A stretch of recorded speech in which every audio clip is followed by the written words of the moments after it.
আরুষ আহাদ মিলে আটঘাট বেঁধে এসেছে উমায়ের ঘরে। মূলত তারা উমায়েরকে খোঁচাতে এসেছে। সকালে দুজনে জহুরি চোখে দেখে নিয়েছে উমায়ের সায়ন্তীকে নিয়ে বাড়ি ফিরেছে। আহাদ তো রসিয়ে রসিয়ে বলছে, বাহ, কি প্রেম! বৃষ্টি ভেজা সকাল, একই ছাতার নিচে তুমি আর আমি চলবো বহুদূর পথ। আরুষ আফসোসের সুরে বলল, আজ কেউ নেই বলে রোমান্টিক ওয়েদারের পাশাপাশি হাতে হাত রেখে হাঁটা হলো না। অন্যেরটা দেখেই জীবন গেল। আহা, কি দেখলাম, কি দেখলাম, কি দৃশ্য! চোখ জোড়ানো, ধন্য হইয়া গেল। উমায়ের শান্ত চোখে তাকিয়ে তপ্ত শ্বাস ছেড়ে বলল, দেখেছিস? পরিষ্কারভাবে দেখেছিস তো? আহাদ ফট করে বলল, কোনো সন্দেহ নেই, যা লাগছিল না। উমায়ের ভাবলেশীনভাবে বলল, যাক, অন্তত সব পরিষ্কারভাবে দেখতে তো পেয়েছিস। আমি ভাবলাম তোদের চোখে আমার বড়সড় কোনো রোগবালে দেখা দিয়েছে। না, সব ঠিকই আছে। ডাক্তারের খরচাটা বেঁচে গেল। আরুষ বিরক্তি নিয়ে বলল, তাও ভালো, তোমাদের একটা গতি আছে। আর আমারটা দেখ, না আছে বউ, আর না আছে একটা প্রেমিকা। উমায়ের সোজা সাপটা জিজ্ঞেস করে বসল। আলিশাকে পছন্দ করিস তুই? আরুষ ভূত দেখার মতো চমকে উঠে বলল, ভাই, সকাল সকাল কিছু খেটে এসেছিস নাকি তুই? হ্যাঁ, এই ডাকাত চেমড়ি রে আবার কর্মু পছন্দ? হ্যাঁ, তার আগে আমি কচু খেতে গিয়া ঝুলমু। সকাল সকাল কি ভয়ানক কথা! বাবারে বাবা, শয়তান ঘুরতেছে ঘরের আশেপাশে। এই আহাদ, দোয়া পড় ভাই, দোয়া পড়ে ফুটু দে ভাই, তাড়াতাড়ি দে ভাই, দোয়া পড়ে ফুটু দে ভাই, শয়তান ঘুরতেছে। আউযু বিল্লাহি মিনাশ শাইতানির রাজিম। উমায়ের চরম পর্যায়ে বিরক্ত হয়ে বলল, সিরিয়াস কথা জিজ্ঞেস করছি আমি। সত্যি সত্যি পছন্দ করিস না? ভেবেচিন্তে উত্তর করবি। অনুভূতি চিনতে সময় লাগলে সময় নিয়ে পর আমাকে জানাতে পারিস। আরুষ আড়মোড়া ভেঙে বসে বলল, যা, জীবনেও সম্ভব না। তুই কইলেই কি, আলিশা শুধুই আমার ফুপাতো বোন, আর কিছুই না। ছোট মানুষ, দুষ্টুমি করে, আর কিছুই না। অবুঝ এখনো। ওরে দেখলে বিরক্ত ছাড়ার অন্য কোনো ফিলিংসই আসে না আমার। চলাফেরা করতে পারা একটা বড় সড়ো আপদ, বুঝলি? এই মেয়ে, হ্যাঁ, পছন্দ করতে হয় জেফারের মতো সুশীল, ভদ্র, সভ্র মেয়েকে। হ্যাঁ, আলিশার মতো মেয়েকে নয়, বুঝেছিস? আহাদ চোখ পিট পিট করে বলল, জেফার তোমার সুশেফ, একই হোটেলে জব করিস তাই তো? উমায়ের চুপ করে রইল কিছুক্ষণ, কপালে ভাঁজ পড়ল কয়েকটা। আরুষ আহাদের কথায় হেসে বলল, হুম, মেয়েটা বউ হিসেবে পারফেক্ট। আহাদ মুখ বাঁকিয়ে বলল, তাহলে প্রস্তাব দে, বিয়েটা করেই ফেল। বলেছি, সিদ্ধান্ত জানাবে বলল। উমায়ের চুপচাপ শুনছে, সে যেন ভাইয়ের পোড়া কপাল এখনই বসে বসে স্বচোখে দেখে ফেলছে। উমায়ের গম্ভীর কণ্ঠে বলল, বেশ ভালো এগিয়েছিস দেখছি। তবে একটা টিপস দে, শুনবি? আহাদ থামানোর ভঙ্গিতে বলল, তুই যা বলবি তা যে স্রোতের প্রতিকূলে যাবে তা আমি আগেই বুঝে গিয়েছি। কিছু বলিস না আর। আরুষ বলে উঠল। বল বল, আমিও শুনতে চাই। উমায়ের ঠোঁটের কোণে হাসি বজায় রেখে বলল, জেফারকে তুই ভালোবাসিস না, আর এটাই চিরন্তন সত্যি। আমার কথা বিশ্বাস করতে হবে না তোকে। তুই সময় হলে টের পাবি, যখন তুই যাকে সত্যি সত্যি ভালোবাসিস সে মানুষটা তোর জীবন থেকে হারিয়ে যাবে। তুই সেদিন বুঝবি। আহাদ চোখ বড় বড় করে তাকিয়ে বলল, ছাতার কথা কইস না তো। আরুষ জেফারকে ভালো না বাসলে বিয়ের কথা অব্দি যাবে কেন? তোর মজা করার স্বভাব গেল না ওমর। আরুষ বিরক্তি নিয়ে বলল, ওর সামনে দিয়ে নাচতে নাচতে যদি বিয়ে না করেছি তো দেখিস চ্যালেঞ্জ। তোর আগেই বিয়ে করে তোকে চা চা ডাক শুনিয়ে ছাড়বো। হ্যাঁ। উমায়ের চোখে মুখে গাম্ভীর্য ভাব ফুটিয়ে বলল, পাওয়া তো অনেক সহজ ভাইজান, তবে বলে রাখছি পরবর্তীতে আমার থেকে কোনো রকম আশা রাখিস না। তুই জেফারের ছবি আমাকে দে, আমি বড় মাকে নিজ দায়িত্বে দেখিয়ে দেব। বিয়ের খরচাপাতিও সব আমার। তুই পাত্র রাজি করা। হাত প্রেমে বেশি এগিয়ে, ওর থেকে টিপসও নিতে পারিস। এবার দুটোতেই মানে মানে কেটে পড় আমার ঘর থেকে। আহাদ চোখ ছোট ছোট করে বলল, তুই কি মজা করলি ওমর? উমায়ের বালিশ ছুঁড়ে মেরে বলল, তোর কি মনে হয় বেশি কথা বলবি তো তোর বিয়ের আগে বাগড়া দেবো আমি? আমার সহজ সরল বোনগুলো তোদের মতো ফালতুদের কিভাবে ভালোবাসতে পারে? সত্যি বিষয়টা বুঝতে পারি না আমি।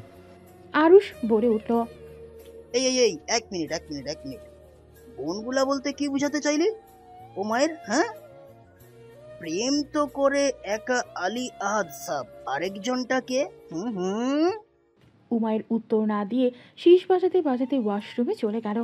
আহাদ বিরক্তি নিয়ে আরুষকে টানতে টানতে বের হলো ঘর থেকে। উমায়ের বরাবরই একটা বিরক্তিকর ক্যারেক্টার, শুধু বন্ধু মানুষ বলে এটাকে সহ্য করতে হচ্ছে বাধ্য হয়ে। রুবিনা বেগম দাঁড়িয়ে আছে ছাদের একপাশে, তার সামনেই জুবুথুবু হয়ে দাঁড়ানো সায়ন্তী। রুবিনা বেগম নিজের সফলতায় হাসলেন। এই যে মেয়েটা কত বোকা, তাকে কত ভয় পায়।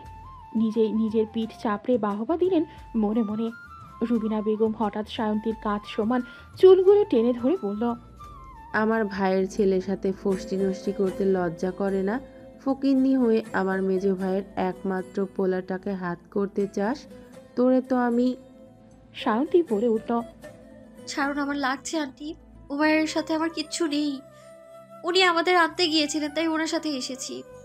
রুবিনা বেগম ঠাস করে চর বসালেন সায়ন্তীর গালে, চিবিয়ে চিবিয়ে বলল, আমার মুখে মুখে তর্ক করছিস? বেহায়া মেয়ে, শুনেছি তোর মাও নাকি তোর বাপকে ফুসলিয়ে ফাসলিয়ে বিয়ে করেছে। নিশ্চিত তোর মায়ের চরিত্রে দোষ ছিল। দেখতে তো গায়ের রং চাপা। ওই মহিলাকে কোন বেটা ভালোবাসতে চাইবো? কোনো আকাম কুকাম করছিল মনে হয়, তাই তো তোর বাপ বিয়া করলো, পরে ঘর ছাড়া হইল। সায়ন্তী হাত মুঠিবদ্ধ করে হজম করলো কথাগুলো। আর কিছু বলতে দিল না রুবিনা বেগমকে। সেখান থেকে হন্তদন্ত হয়ে বেরিয়ে গেল। এতে যেন রুবিনা বেগম আরো ক্ষুব্ধ হলেন। মেয়েটার তেজ দেখি এখনো কমে না। আচ্ছা, মতো শিক্ষা দিতে হবে একটা। পার্টি অফিসে নাকি কি নিয়ে ঝামেলা চলছে। কয়েক মাস পরই আবার নির্বাচন। শত্রুপক্ষের মানুষজন যেন পাগলা কুকুরের মতো মরিয়া হয়ে উঠছে। দলের ছেলেদের প্রতি ভরসা আর করতে পারছেন না তাজরুল মির্জা। নিজের ছেলেটা এত বড় হলো, তাগড়া যুবক সে, কিন্তু রাজনীতিতে তার কোনো যে এত অনীহা সে জানে না। মানুষের ওপর আর কত ভরসা করতে পারা যায়? বড় ভাই যতটুকু পারছে সাহায্য করছে, তার সাথে আদিত্য তো থাকেই। তার বড় ছেলেটার আর কতটুকুই বা বয়স? পড়াশোনা করার বয়স এখন। তিনি নিজ হাতে তো ভাইয়ের ছেলের জীবন ধ্বংস করতে পারেন না কিছুতেই। বেশ হট্টগোল বাঁধল পার্টি অফিসের বাহিরে। খবর পেয়েছেন তাজরুল মির্জা তার প্রতিপক্ষ দলেদের নেতার পরিবর্তে এবার দাঁড়াবে তাদেরই ছেলেরা। মির্জাদের জাত শত্রুদের মধ্যে রয়েছে শেখ ও মিয়া বংশের লোকজন। তার মধ্যে তার ভাই বিয়ে করেছিলেন মিয়া বাড়ির বড় মেয়ে। তারপর থেকে যেন আরও জমে উঠেছে শত্রুতা। এবার যে সব প্রস্তুতি নিয়ে মাঠে নামবে মিয়া আর শেখরা, তা বলার আর অবকাশ রাখে না। কালো রঙের গাড়ি থেকে দলের ছেলেদের ওপর আক্রমণ করা হয়েছে। ধারণা করা যাচ্ছে না কারা এই দুঃসাহস দেখিয়েছেন। তাজরুল মির্জার হাতে বেশ আঘাত লেগেছে। আদিত্যের সাথে বাড়ি ফিরল সে আঘাত অক্ষত নিয়েই। হসপিটালে যাওয়ার সুযোগ হয়নি। তার পথে বিপদ যেন উত পেতে রয়েছে। সায়ন্তী বসার ঘরে এসেছিল পানি নিতে। তাজরুল মির্জাকে এভাবে দেখে এগিয়ে গিয়ে জিজ্ঞেস করল, আঙ্কেলের কি হয়েছে আদিত্য? তাজরুল মির্জা হেসে বলল, এরকম একটু একটু হয় রে মা। সায়ন্তী দ্রুত ফার্স্ট এড বক্স নিয়ে হাজির হলো। তাজরুল মির্জার হাতে ব্যান্ডেজ করতে লাগলো সে। এরই মধ্যে সবাই উপস্থিত হলো সেখানে। আজিজ মির্জা গর্জে উঠে বলল, কি করে এসব হলো? তাজরুলের সাথে গার্ড ছিল না? ওই মিথ্যাদের তো আমি দেখে নিব। আদিত্য বলে উঠল, দাদা ভাই, তুমি উত্তেজিত হইও না তো। শেখরাও তো হতে পারে, এরা খেলা ঘোরাতে সব সময় ঝামেলা পাকায়। উমায়ের এসব দেখেও না দেখার ভান করে বেরিয়ে যেতে নিলে আজিজ মির্জা বলে উঠল, ওমায়ে আর কত? এবার অন্তত বংশ পরম্পরায় রক্ষা করো। আমাদের রক্তে মিশে গেছে রাজনীতি।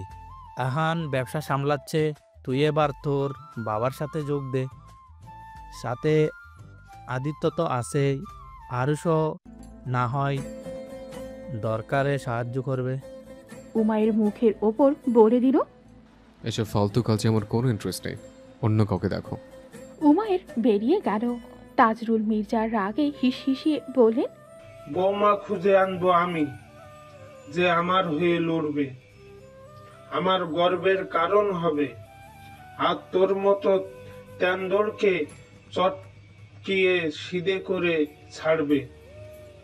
বেয়াদবটার জন্য বউ খোঁজো, মেয়ে হতে হবে বাঘিনীর মতো, যার চাহনিতেই শত্রুপক্ষ থরথর করে কাঁপবে।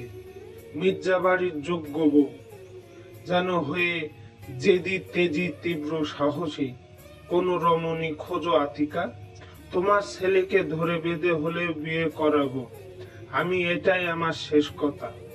তারা দরজা দিয়ে ভেতরে ঢুকছিল। রাজনীতি করার মতো সাহস করবে কোন পাগল মহিলা?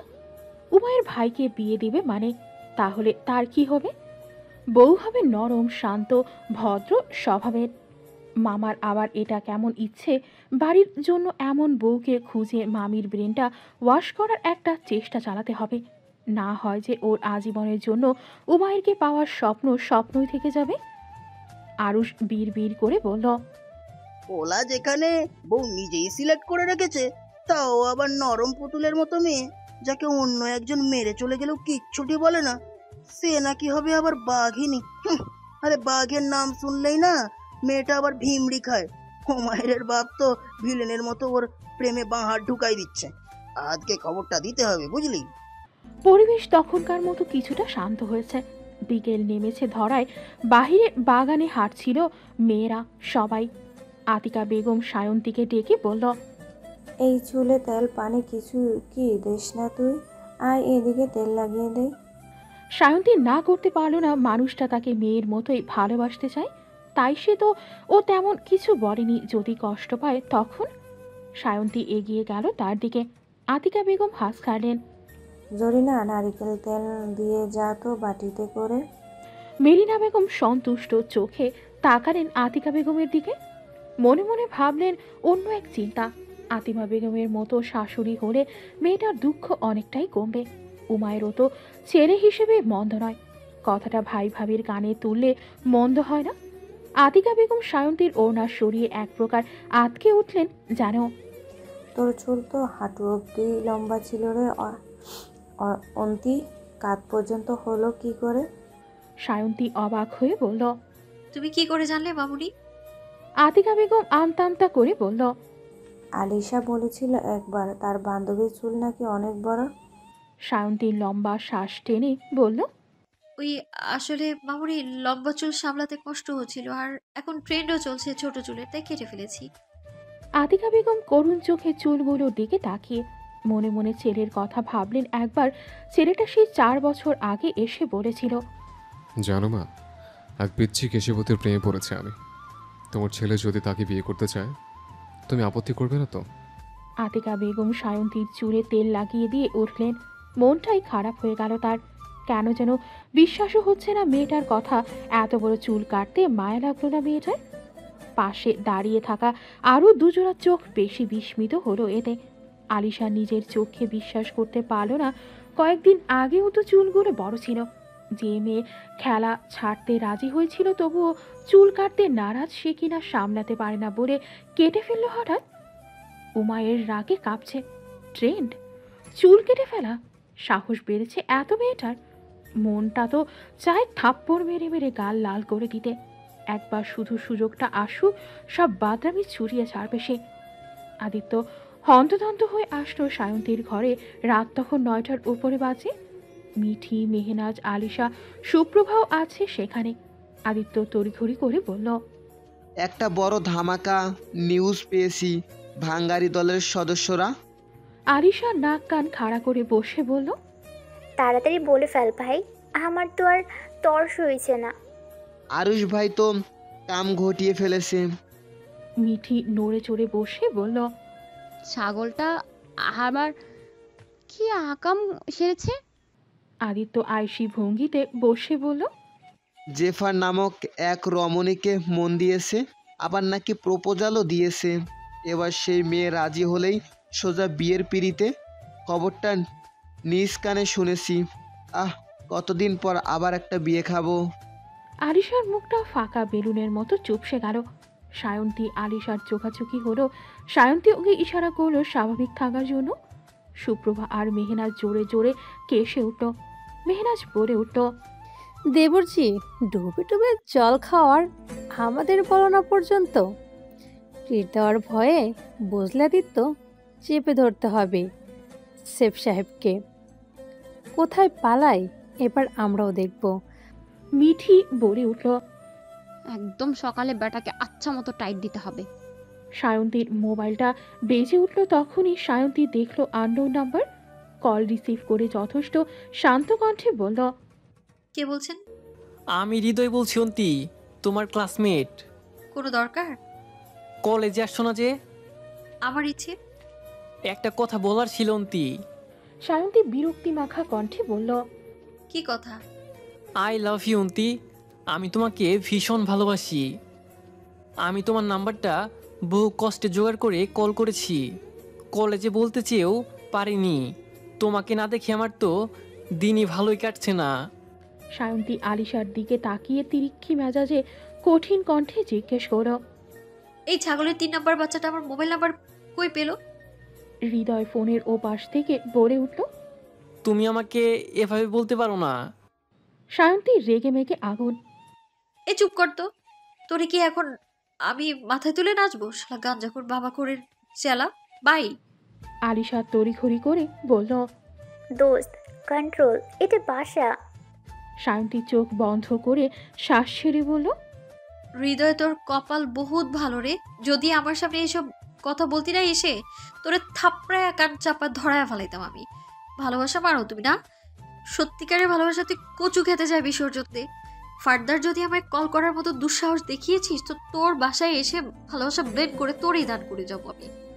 আরিশা মোবাইল টেনে নিয়ে কল কাটল। আদিত্য মুখে হাত দিয়ে দাঁড়িয়ে আছে, বাকিরা অবাক নয়নে ফ্যাল করে তাকিয়ে আছে। শান্তি বুঝলো ভুল জায়গায় ভুল আচরণ করে বসেছে। নিজের প্রতি বিরক্ত হলো অনেকটা। আরুষ এসেছিল সবার সাথে কথা বলতে। দরজায় দাঁড়িয়ে সায়ন্তীর কথা শুনতেই দৌড় লাগালো উমায়ের ঘরে। এমন একটা খবর ছড়িয়ে দিতে হবে না, ভাই যে তার বাংলা ভাষণের সহিত রিজেক্ট হবে, পরবর্তীতে সে সম্পর্ক তো একটু ধারণা এখনই দিতে হয়। আলিশা বলে উঠল, এভাবে তাকিয়ে আছো কেন সবাই? তেমন কিছু তো বলিনি। যদি এখন অন্তি আগের মুডে থাকতো না, ওই ছেলের মোবাইলের ওপারে বসেই কাপড়ে চোপড়ে হয়ে যেত নিশ্চিত। আদিত্য অবাকে রেশ টেনে বলল, সায়ন্তী বোন, তোরে জিনে টিনে ভর করে নাই তো আবার? তুই কি সত্যি এসব বলেছিস? আলিশা নাক ছিটকে বলল, ও ওরকমই। তোদের বাড়ি আসার পর মেয়েটা ভালো হয়ে গেছে বুঝলি। নয়তো মাঠে এই ব্যাট চলে মাঠের বাহিরে, কলেজে বাড়িতে সব জায়গায় মুখ সাথে হাতও চলে পুরো দমে। মিঠি চোখের পলক ফেরে বলল, আমারে কেউ ধর। মেহরাজ বলল, আমি তো ভাবলাম অন্তি চুপচাপ থাকে সব সময়, এত গরম ও হয় আগে জানতাম না তো। সুপ্রভাব বলল, বেটা চল মানে বুঝলাম না। আলিশা খুশি হয়ে বলল, তোমরা জানো না শান্তি ক্রিকেট খেলে, প্রায়ই বিভিন্ন টিমের সাথে খেলেও। জাতীয় দলের জন্য সিলেকশন চলছে এখন। শখ করে খেলে অন্তি। তবে আন্টি চাইতো ও যেন প্রফেশনালি ক্রিকেটার হয়। আমি নিশ্চিত ও সিলেক্টও হয়ে যাবে। মিঠি, মেহরাজ, আদিত্য অবাক হয়ে বলে উঠল, ক্রিকেট? সুপ্রভাব বলল, আমার কেমন মাথা ঘুরছে ভাই। তুই সহজ সরল ছিলি, ওরকমই থাকতি, ওরকমই তো ভালো ছিল। শান্তি চুপচাপ শুনে যাচ্ছে সবই। আরিশা আবার বলল, ও তো ভালোই সহজ সরল, শুধু ছেলেদের সহ্য করতে পারে না, রেগে গেলে একটু অমন করে আর কি। শান্তির চোখ মুখ পাকিয়ে আরিশার মুখ বন্ধ করতে সফল হয়েছে। মেয়েটা বলা শুরু করলে গড়গড় করে সব উগড়িয়ে দিয়ে শান্ত হয়। এনে নিয়ে আর পারা যায় না। আহানের ডাক পড়ো তখনই বাহির থেকে, মৌ একটু শোনা যাও তো, আমার একটা ফাইল খুঁজে পাচ্ছি না, খুঁজে দিয়ে যাও।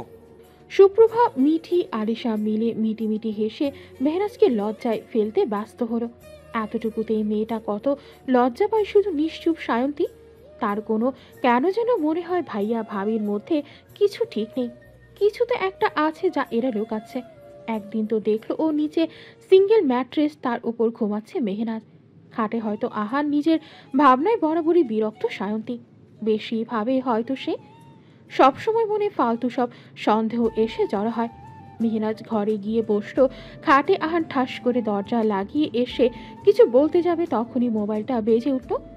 মানে কাজের সময় যত সব ঝামেলা এসে হাজির হয়। ফোন কানে তুললো চরম বিরক্তিতে।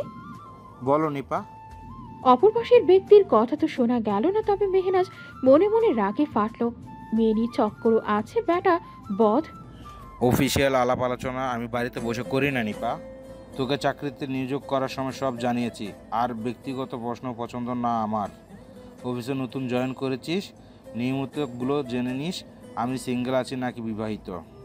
আহান তাকালো মেহনাজের দিকে। আরুষের থেকে বুদ্ধি নিয়ে এসেছে সে। মেয়েরা নাকি জ্বালাস হয় বেশি। একটু জ্বালানো যাক, নিশ্চিত রেগে কিছু না কিছু বলে দেবে। তখন বোঝা যাবে আদৌ এই মেয়ের মনে কিছু আছে কিনা। আহান ঠোঁটে হাসি ঝুলিয়ে বারান্দায় চলে গেল।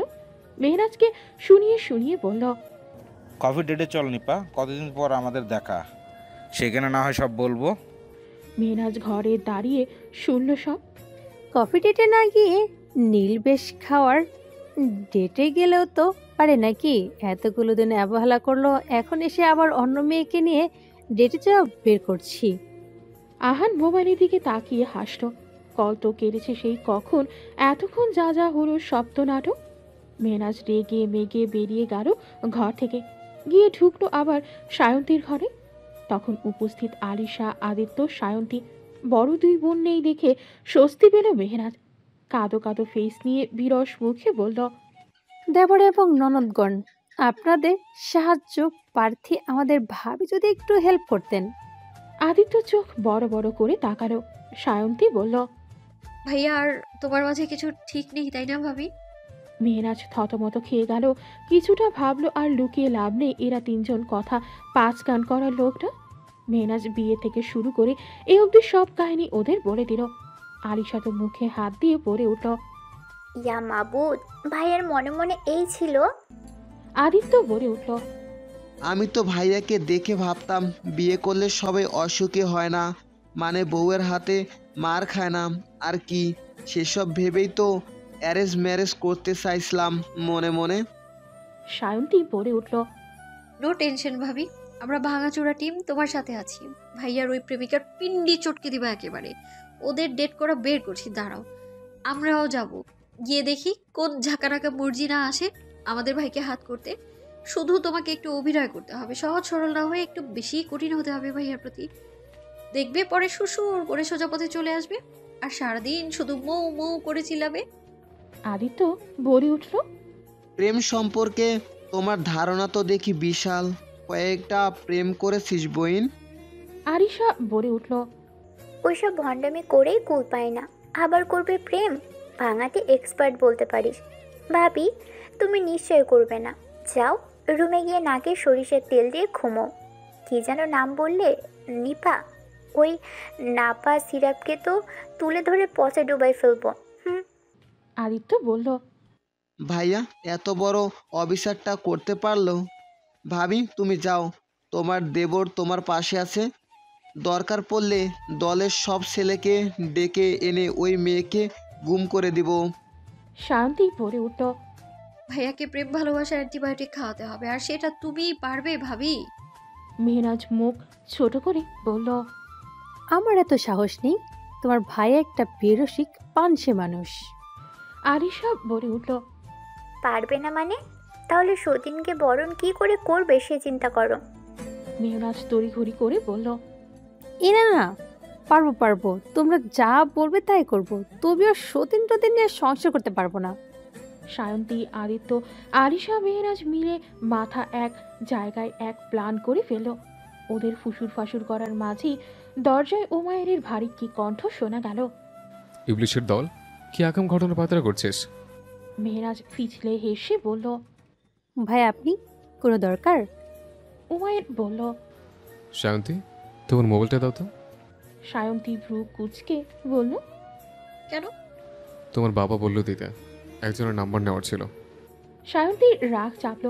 মাথায় আজাইরা ওই লোকটা ওর পেছনে কেন পড়েছে কাট কাট কণ্ঠে বলল, দিব না। উমায়ের রেগে মেগে ভেতরে ঢুকে কেড়ে নিল মোবাইলটা। পাসওয়ার্ড বলো। সায়ন্তীর রাগে নাকে ডগা অবধি কাঁপছে। সবার সামনে কিছু বলতেও পারছে না। চিবিয়ে চিবিয়ে বলল, 2401। উমায়ের নিজের কাজ শেষ করে মোবাইল হাতে ধরিয়ে দিয়ে হনহনিয়ে বেরিয়ে গেল। মেহনাজ বলল, আমিও যাই, বাকি সব খবর মেসেঞ্জারে দিয়ে দিব। আদিত্য বলে উঠল, কাজ বেড়ে গেল রে। এবার তো 2টা মুরগিকে সরাতে হবে। তোতার বাচ্চাকে ও অ্যাড করে নে আলিশা। মহিলার মাথাও গোড় বসার আছে, বুদ্ধি দিতে পারবে। আলিশা বিরক্ত হয়ে বলল, যা তো, ভাল লাগে না কিছু। তোর ভাই যে এমন কাম করবে আমি ভাবতেই পারি না। সায়ন্তী আর আদিত্য আলিশাকে সান্ত্বনা দিতে লাগলো। তারা জেফার টেফারকে উপরে টপকে দিবে, আরুষ ভাইয়া শুধু আলিশারই হবে। মধ্যরাত রেল স্টেশনে মানুষজনের আনাগোনা খুবই নগণ্য। আশেপাশে তীব্র অন্ধকার, মাঝে মধ্যে সাইরেন শোনা যাচ্ছে। দূরবর্তী গন্তব্যের উদ্দেশ্যে যাত্রা করা কোনো বাস বা প্রাইভেট কারের 2-1বার ভেসে আসছে পুলিশ কিংবা অ্যাম্বুলেন্সের গায়ে কাটা দেওয়ার মতো হর্ন। কি হচ্ছে এখানে মধ্যরাতে? পাতার খচখচে শব্দ মুখরিত হচ্ছে চারপাশ। গা ছমছমে পরিবেশ, শান্ত গা হিম করার কণ্ঠস্বরটা শোনা গেল তখনই। এনকাউন্টার করে দেয়। পুরুষালী কণ্ঠটি যেন প্রতিধ্বনিত হলো ধমকা বাতাসের সাথে। পাশে থাকা সহকারী অফিসার বলে উঠল, রিক্স হয়ে যায় না ব্যাপারটা? ওকে হাতে নাতে ধরলে উনির মনিটিভটা অন্তত জানা যেত। ও বেঁচে গেলে আমার খাঁচায় পোষ মারানো পাখির প্রাণ সংশয় দেখা দিবে আবার। আমিও তো রিস্ক নিতে চাই না। এরকম 2-1টা কিট দুনিয়ায় না থাকলে কিচ্ছু যায় আসে না। অর্ডার করছি, শুট হিম। কর্কশ কণ্ঠস্বরটা মিলিয়ে যাওয়ার পূর্ব মুহূর্তেই গুলি ছোড়ার তীব্র আওয়াজ ভেসে আসলো। দুজন অফিসার ব্যতিব্যস্ত নয়নে সেদিকে ফিরলেন। গাছের আড়ালে তখনই গাড়ির হেডলাইটে আলোকিত হলো একটা নারী অবয়ব।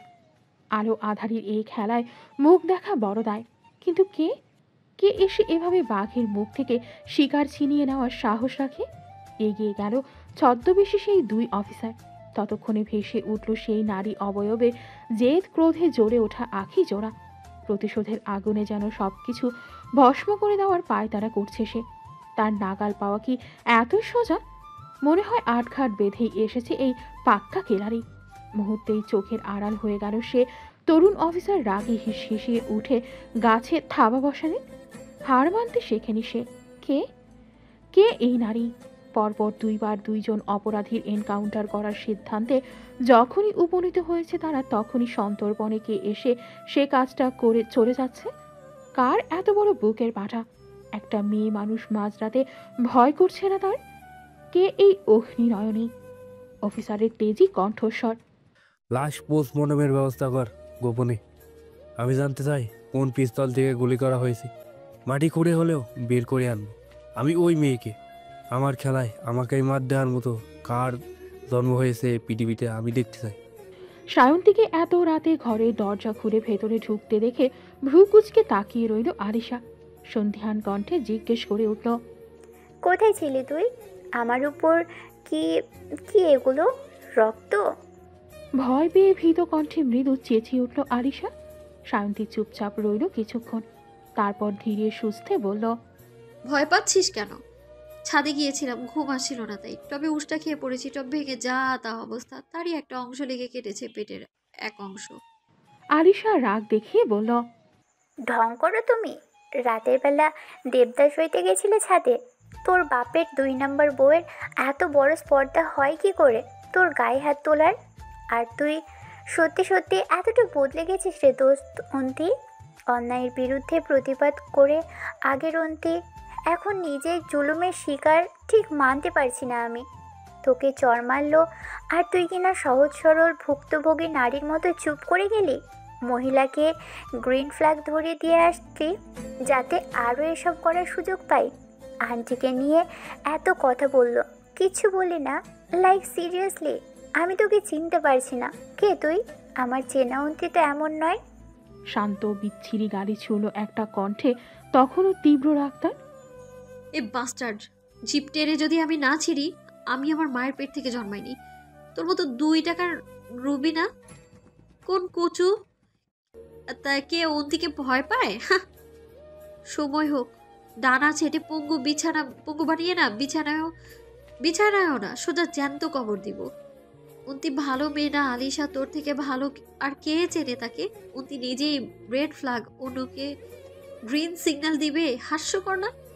রাজনীতি করতে চাইছে তো আমার সাথে? আসুক, মাঠে দেখা হবে। খেলা হবে শুধুই রক্তের খেলা। নিকৃষ্ট জঘন্যতম ছলনা খেলা আমিও খেলবো। খেলতেই তো হবে। সায়ন্তী ঠোঁটে বাঁকা হাসি ঝুলিয়ে বিড়বিড় করল। যতই হোক মির্জা বংশের রক্ত বলে কথা। সে তাচ্ছিল্যের সুর টেনে আবার বলল, কোন আন্টি যেন একবার অপমান করে বলেছিল, মনে আছে তোর? ইচড়ে পাকা মেয়ে থুড়ি, বাল পাকনা মেয়ে মানুষ। তাকে ধরে আজ চুমো খেতে ইচ্ছে করছে আমার। কি সত্যি কথাটাই নিয়ে তিনি বলেছিলেন আমায়। বলে সমাজ কাউকে বিশ্বাস নেই, কাউকেই না। নিজের বাপ এমন নিমখারাম, আর অন্য মানুষে আমি কচু দিয়ে বিশ্বাস করবো নাকি? মনে বড় শান্তি শান্তি লাগছে আজ, বড় বোঝা কমলো একটা, বুঝলি আশা? ভালোবাসার মতো পাপ করতে নেই দুনিয়ার বুকে। এই সবে শুধু ছলনা আর ছলনা। আলিশার কথা শেষ হয়নি এখনো। সে এগিয়ে এসে সায়ন্তীর ওড়না টেনে সরিয়ে চুলে হাত দিয়ে বলল, চুলের কি করেছিস এবার বল? তুই কেটে ফেলেছিস? এরকম জঘন্য মিথ্যা কথাটা আমি মরে গেলেও বিশ্বাস করব না। সায়ন্তী রেগে বলল, কি শুনতে চাস তুই?